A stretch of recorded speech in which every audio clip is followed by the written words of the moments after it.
Al rond september binnen bij Peerses Moddergat, Krutte blokken Boetendikse kwelder uit de Groenhelle en naar Delft tabrocht.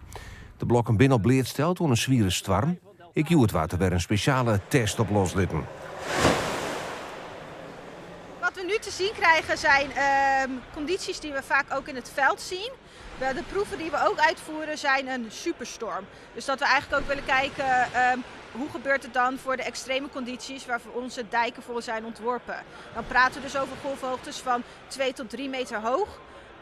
En dat is wel een flinke storm voor ons. Ja, het is hartstikke bijzonder natuurlijk. Dit is groen uit kwelder bij de Peers Milan.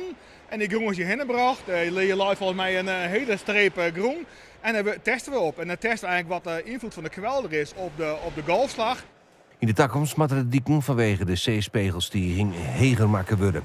De kwelders bij de dieken kunnen helpen om de golven te brekken. De onderzoekers hopen dat de dieken daar toch minder heeg gebouwd hoeven te worden. En met zo'n test met deze kwelders kunnen we bijvoorbeeld kijken van hoe veilig is een kwelderkust. En moeten we daar overal wel zo heel fors versterken.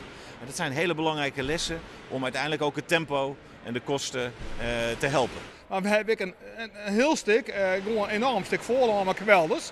En dat kunnen we echt broeken. En als we dat nou inzetten kunnen om de dikversterking wat minder zwier uit te voeren, dan scheelt dat miljoenen euro's op de hele lengte van zeedieken. Voor de zomer willen Deltares en alle oren onderzoekers maar de eerste resultaten komen.